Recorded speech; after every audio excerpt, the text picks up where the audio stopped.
Hey everybody, this is herculespetix, founder, curator, docent, and gift shop employee of the herculespetix Academy of Comic Book Studies. Today we're going to be looking at the comic strip art of Lyonel Feininger, encompassing the complete runs of his short-lived comic strips, The Kinder Kids and Wee Willie Winky's World. And these are some of those beautiful comic strips you've ever seen. Unfortunately, Lyonel Feininger was only in the comic strip world for a year and a half. He did black and white cartoons for German satirical magazines in the early 1900s. And then in 1906, the Chicago Tribune hired him away and wanted to add a touch of class to their newspaper comic section. So they got all these other German great illustrators as well. But Lyonel Feininger was the only one that created something that stood the test of time, and mainly the Kinder Kids. And these are just amazing examples of just graphic design, beautiful character designs, beautiful colors. I mean, these are up there with Winsor McCay and George Harriman. He just didn't stay in comics that long. And after he left comics, he went on to become a very famous fine artist. His paintings are in many great museums' collections to this day. So, unfortunately, he didn't stay in comics, though, because these are wonderful. And nice cover. This is from Fantagraphics Books. They do a great job on the design. It's a very thin book, as you can see, because he really didn't do that many. His complete output of comic strips fits in this thin little book. It's about, 60 strips maybe, something like that. But they're wonderful. And let's crack this open. Of course, cover by Lyonel Feininger. This is a self-portrait. Apparently he was a very tall, skinny guy. It's edited by Bill Blackbeard, the great comics historian.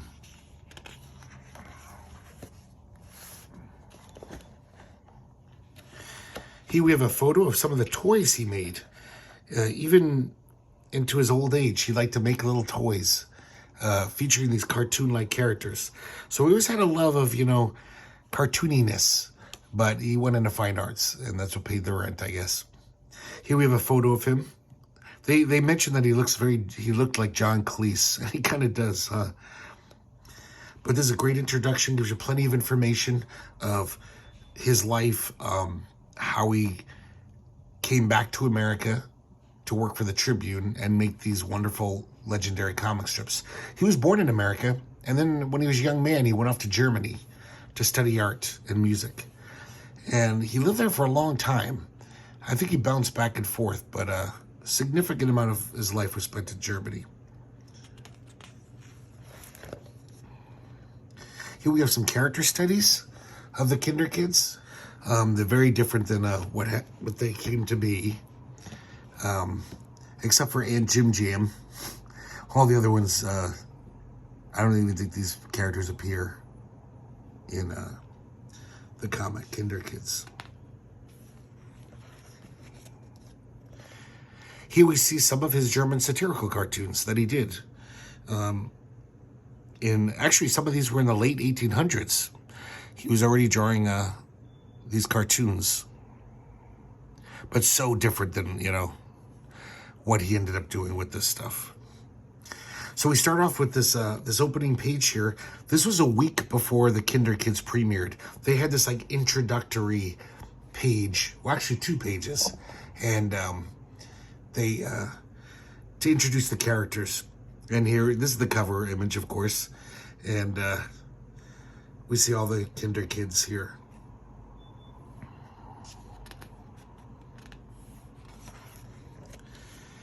And then I believe that same issue, they had Kinder Kids Portrait Gallery, kind of introducing us to the Kinder Kids. Daniel Webster, he's like the leader of the group. He's like a genius, but kind of myopic. Like, if they're in some horrible situation, he'll be like, have his nose in a book, trying to find the solution of the problem in a book, even though they're all about to die or something. So he's a strange character. Pie Mouth, he's the glutton of the group. A lot of comic relief comes from him. Strenuous Teddy, who loves physical activity and is super strong. He's like a superhero. Gussie and Aunt Jim Jam and their cat. The Pillsbury family. Uncle Kinder, who is actually Lyonel Feininger. He calls himself Uncle Feininger because Uncle Kinder is not in the book. So I don't know if it's actually Feininger, but I don't know who it is, but he's not in the comics. Mysterious Pete and his hound. And this is an amazing character. He's a very almost like a shaman spirit character who just shows up either to convey information or to rescue people, and then he floats off. So he's very like this mystical guru character, almost like a demigod. I don't know. I love his character design though. It really suits him. We see Little Japansky, the Clockwork Water Baby, my favorite character name of all time. And he doesn't have much personality. He's basically a robot, a little wind-up toy. And then we see the Kinder family bathtub. And the reason why is because it figures very prominently in these stories, because that is their mode of transportation throughout the world.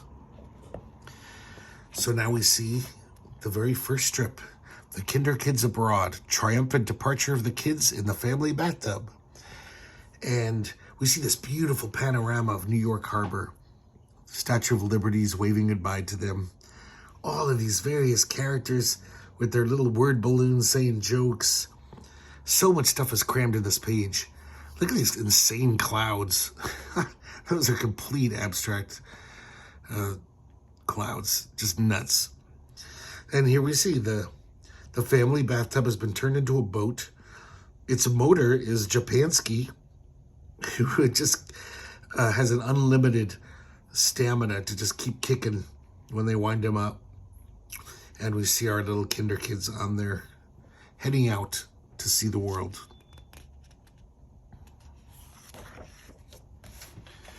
The Kinder kids pass Sandy Hook Light. And you can already see, just look at this beautiful design work. Just every character is so good looking and cool looking and weird looking. Beautiful colors. The composition of every panel is wonderful. So in this one, Mysterious Pete shows up on a cloud, and he has sealed instructions for their trip.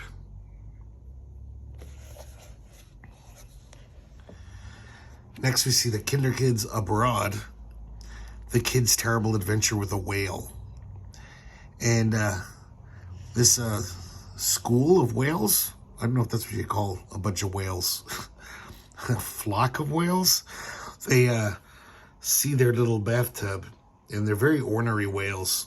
So they attack the boat.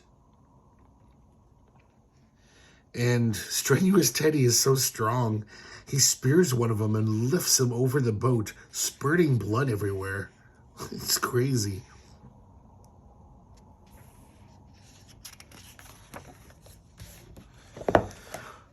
So then next, the Kinder Kids sell their whale, and Pie Mouth gets a square meal.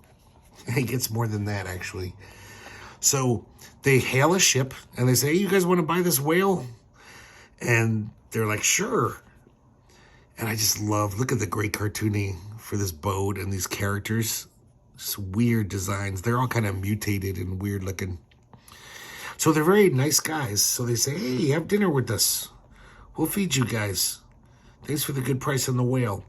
But they didn't account for Pie Face making a pig of himself. At first they're kind of charmed. They're like, wow, look at that kid. Knock it back. He's quite an eater. But then he keeps eating until there's no food left.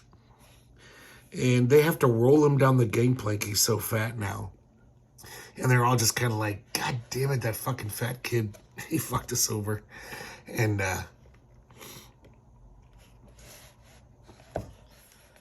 they have to eat whale for the rest of their trip, basically.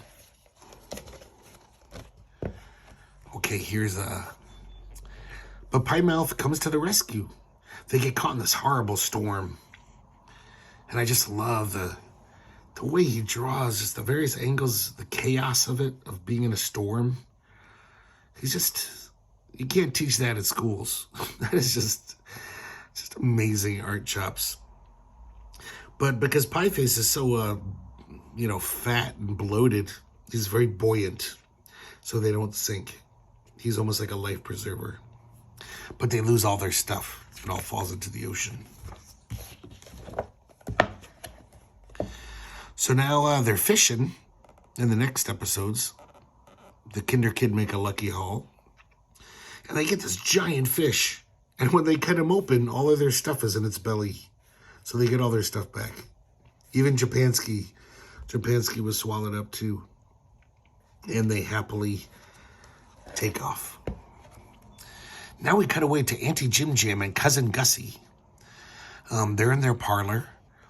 And Mysterious Pete shows up again. And he shows them a vision of the Kinder Kids in their bathtub. And Aunt Jim Jam realizes that she's got to go find the kids. She's worried about their safety, I guess. She's obsessed now. Sorry, sometimes I just can't stop staring at these panels. The design work is so nice on them. He also does this, just a little design decor like that. Just for no real reason. Has nothing to do with the story. Just because it looks nice. So, Gussie and Jim Jam get a hot air balloon. And that's how they're going to find the kids. The Jim Jam Relief Expedition.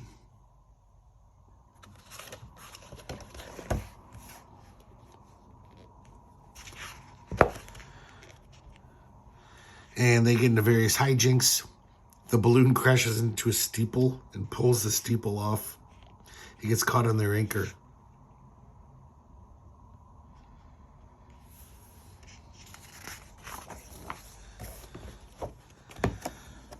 And then they want to return the steeple, and they see some ship.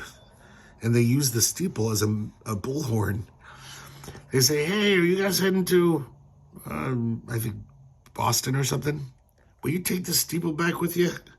And they say, yes, as long as you put it carefully down on us. But they just drop it from like half a mile up. And it totally clogs up their smokestack.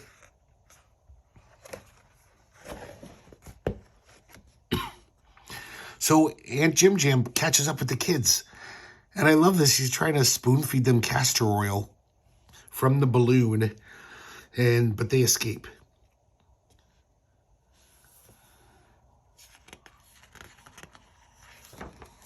I've never had to have castor oil in my life. I just know from watching The Little Rascals that it's not good. That's all I know. So Aunt Jim Jam's cat is chasing some seagulls and rips the balloon. The balloon crashes, but they're all safe because all of their blousey-like garments and hats are like parachutes. So they float to the ground. Well, not to the ground, to the ocean. Luckily, there's a ship there, and they pick them up. And on the ship is Mr. Pillsbury and his 5 daughters. He, I guess, experiments with pills, and each daughter shows the progression of his pills to make his daughters taller. So this was like the first one, I guess. Didn't work that well. Just a great visual image, the sisters. So they sew up the balloon for them, that the sisters do.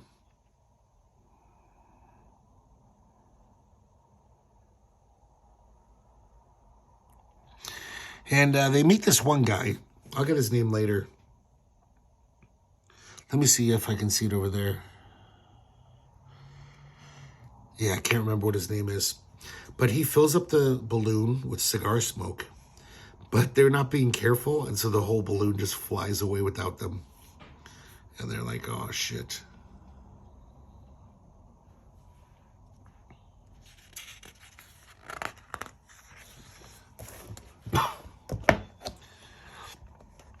So now the Kinder kids are in England, and there's a motorboat race, and they're kind of caught in the middle of it.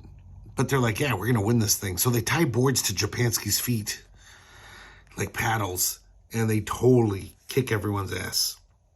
Japansky's just a super great motor. That night, these two nefarious fellows decide to steal Japansky because he's just left in the boat. They kidnap him, and they're putting him in this little boat. And then all of a sudden, Japansky starts kicking like crazy, and it chops the boat in half, knocks the guys in the water. And then the Kinder kids find Japansky and rescue him. Well, he rescued himself anyway, and the cops take those two guys away. I love this. It takes place at night. The shading on here, it looks so good. The way he colors night. The Kinder kids get involved with the soccer game.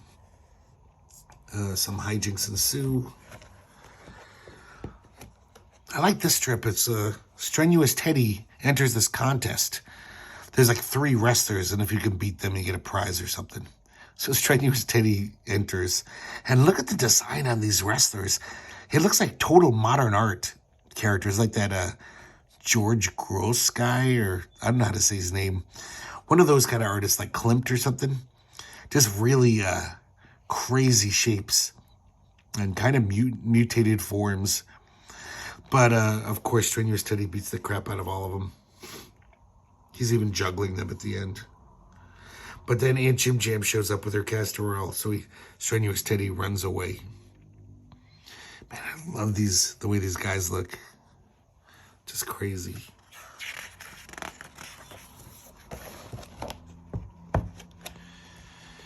So now Aunt Jim Jam she's on the hunt. So she's chasing all the other Kinder kids. And she gets Pie Face. So they got Pie Face. She continues to chase them.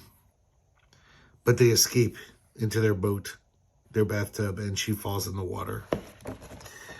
Later on that night, they've got Pie Face in the place where they're staying, and they're going to finally get the castor oil into him. And he's crying.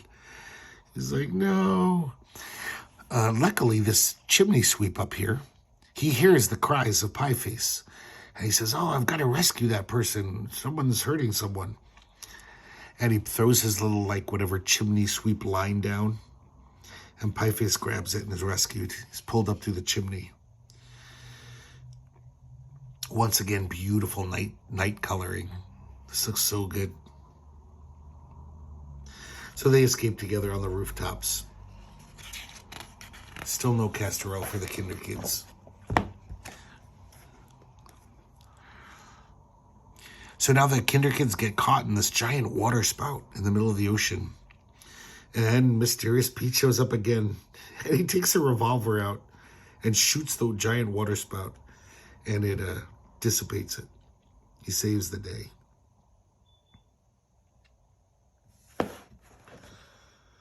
Man, I want to see more. I want to see Mysterious Pete comics. Because I imagine these are all in the public domain by now. So they have no choice but to land on the coast of Russia to make repairs. And these Russian guys, these no-good-nicks show up. They're all holding bombs for some reason. I don't know if they're supposed to be anarchists. And they capture the Kinder kids. Take them away.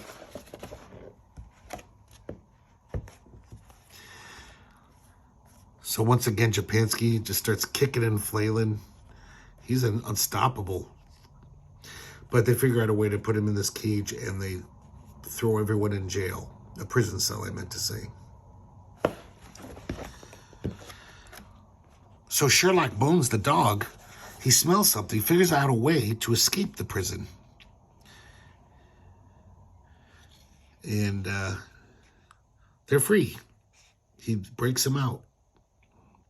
And the Russians are all like, how the hell did they get out of here?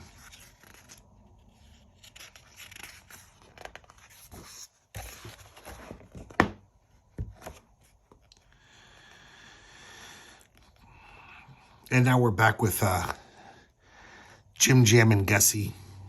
And, oh, Mr. Buggins is the name of that guy I was trying to think of before. He's been hanging out with them ever since the ship. I think he has a crush on Aunt Jim Jam, between you and me. And there's just various hijinks. Once again, here too. Just very kind of slapstick humor. But really good.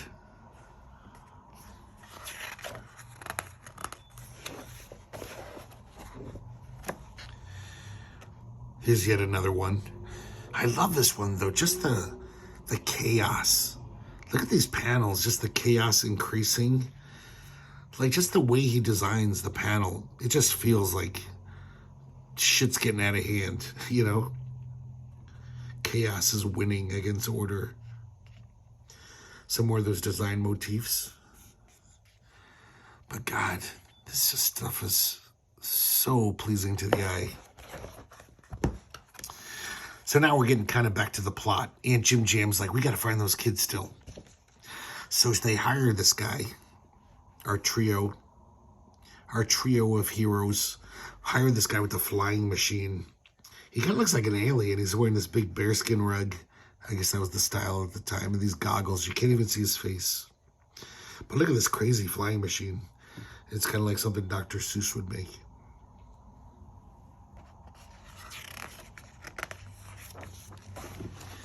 Now we're back in Russia with the Kinder kids.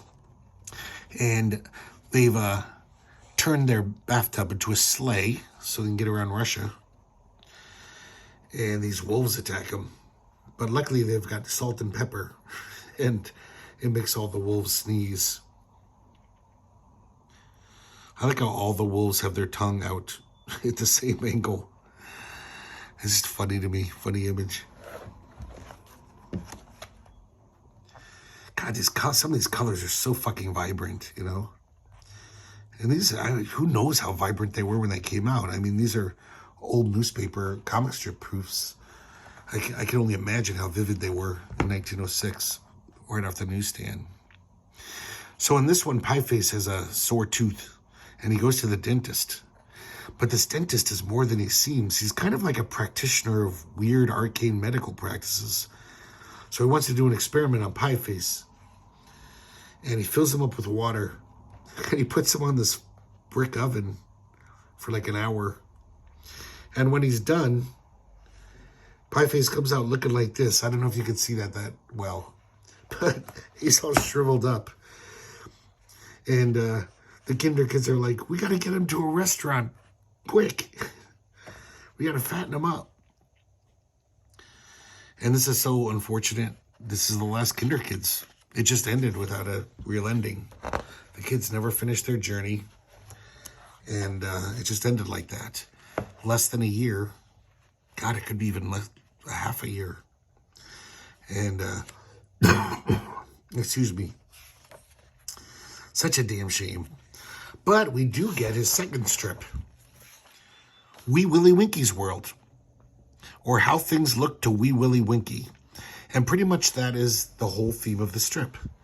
This strip is just, I think it was geared to a younger set. Almost how Little Nemo was almost like a fairy tale, you know, for little kids. This is kind of like that. And it's all how he sees the world. Like, I don't know if this kid has a great imagination or is schizophrenic, but he sorry, that's a hard word to say. He anthropomorphizes everything he sees. So, you know, this barn, this house turns into a face. And when the mother throws the carpet out in the morning, it looks like it's sticking its tongue out. And Wee Willie Winky runs away. So this was interesting. This strip was almost all ready to go. It was almost like they knew that Kinder kids might not make it.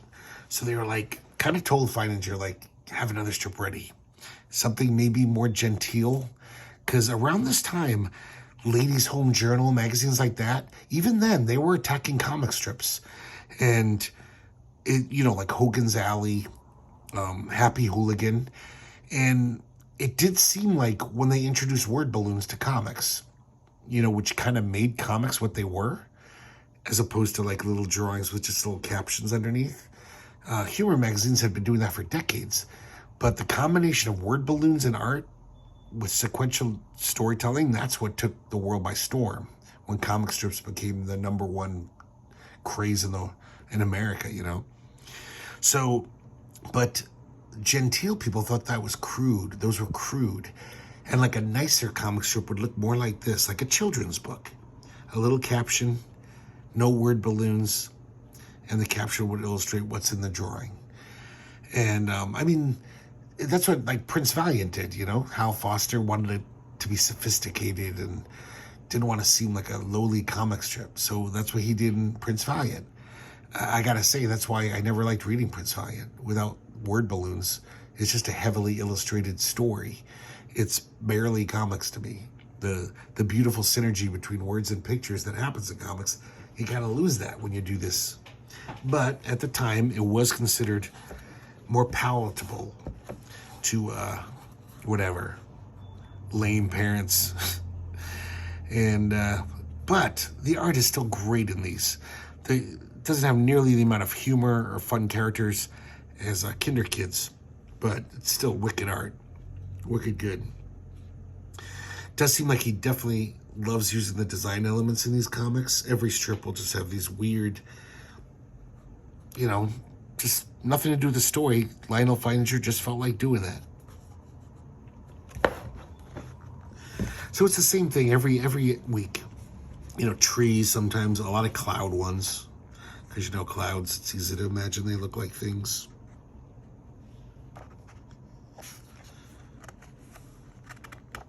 This looks very like, I don't know, Art Nouveau, the design stuff.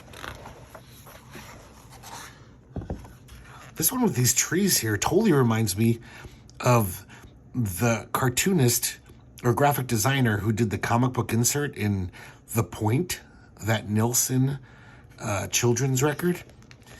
It just looks like some like late 60s, early 70s, I don't know, like semi-underground mod cartoonist, you know? But I gotta say, I see so much Dan O'Neill in here. You know, like the Air Pirates, they all kind of aped a certain kind of classic artist. You know, Bobby London obviously loved George Harriman. But I never realized how much Dan O'Neill got from this comic, which only lasted a year, you know, less than a year. This is so Dan O'Neill. But whatever it is, it looks great to me. I love these designs. This is the kind of thing that is in Wee Willie Winkie. It's this very gentle humor. He sees this puddle, and it looks like it's frowning. So he throws a rock in, so the ripples will make a big smile on his face. So it's, you know, it's the kind of comic a grandma could read and be like, oh, that's sweet. But some of them are very imaginative. The way he, artistically, the way he makes things look like other things, you know?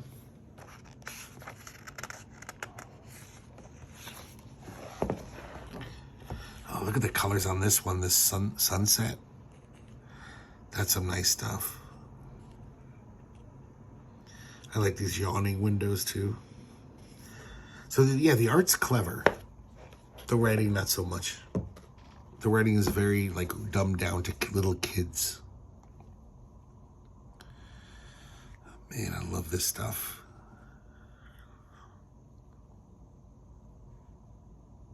More of that cool design stuff.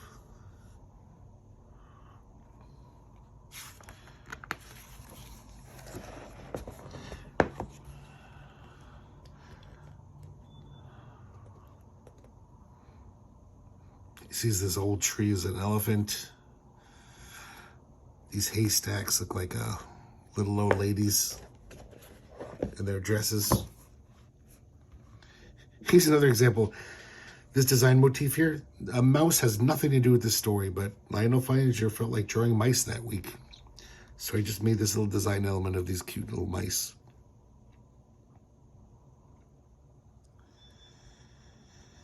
Man, these night scenes are just so, I don't know what this is, evocative, the word? Like, I don't know, they're kind of, not spooky, they're just moody.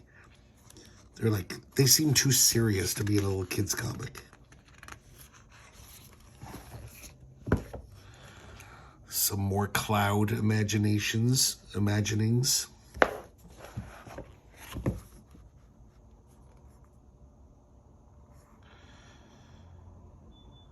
I like his lettering too.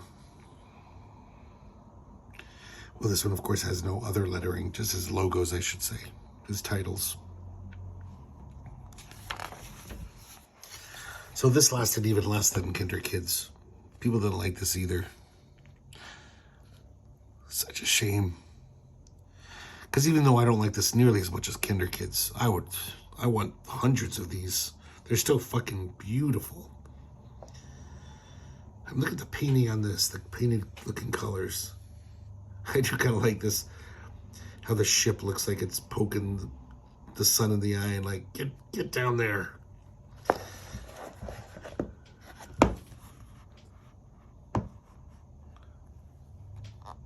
More haystack imaginings.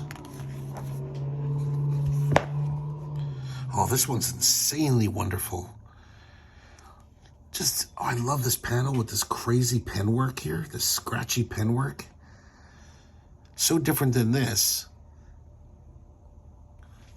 Oh, you just, and if you like pull back like 2 feet from this page and just look at it, even with blurred vision, just the elements of its design are just so nice and pleasing.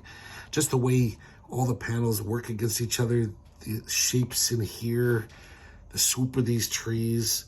It's just so freaking nice.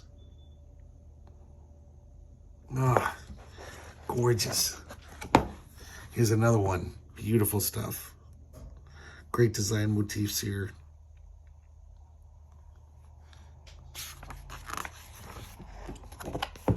So this is weird. All of a sudden, in the last few strips, Wee Willie Winky's world becomes almost monochromatic. All those vibrant, beautiful colors are gone. And usually almost every strip will pretty much have one color as the primary color. This one obviously is like this orange. The art's still wonderful. But man, you can totally, it's not nearly as nice to look at without those beautiful colors. And then I guess at this point, Wee Willie Winky's world was demoted to a half page. And the last few are half pagers, but with that monochromaticness. Very strange. Yeah, this art's still just wonderful, but not as nice. I don't know what they were thinking. Someone who can color that well.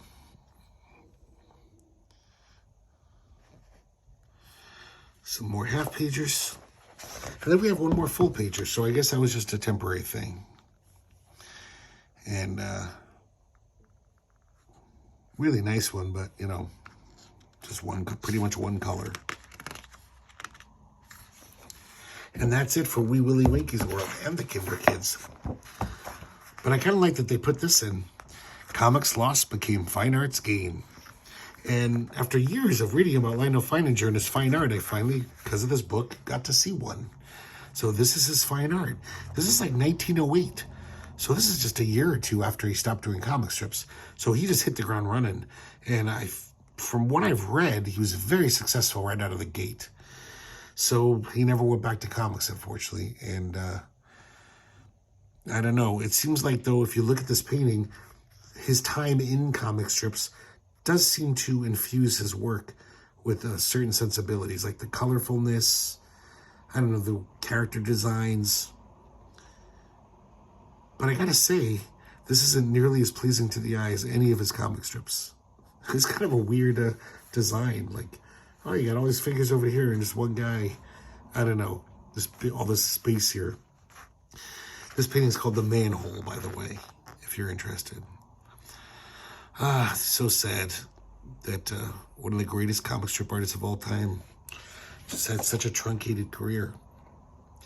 But that's it for the comic strip art of Lyonel Feininger. I don't know if this is still in print from Fantagraphics. I do know it's in the public domain, and other people have published it. In fact, I wish I could afford it. I think they're called Sunday Comics. They make those books that are the size of old newspaper comic strip pages. Or sorry, comic newspaper pages. So they're humongous. They're almost like 2 feet high and maybe whatever, even wider than this one. You know how when you open up a newspaper, that big, because that's how big comic strips were. So I'd love to see these in the size they were meant to be seen. Same with all those strips like Little Nemo, you know. I'd love to be able to afford those books, but they're very pricey. And I mean, they're heavy. You could kill a person with these books. They're hardcover. They're hard to hold and read. You gotta put them down on the table. But I think there's one Lyonel Feininger edition of those. And there might be others too, because like I said, public domain, anyone can publish this shit. And people should, because it needs to be out there. So, yeah, hope you liked it. I love this stuff. This I don't really know why. It's not like, the writing is brilliant and it made me laugh and made me cry. It's just pure art, beauty. And, of course, they also have Japansky, my favorite character ever. Okay, I guess that's it for this episode. And thanks for watching. And I hope to see you next time here at the Herculespetix Academy of Comic Book Studies.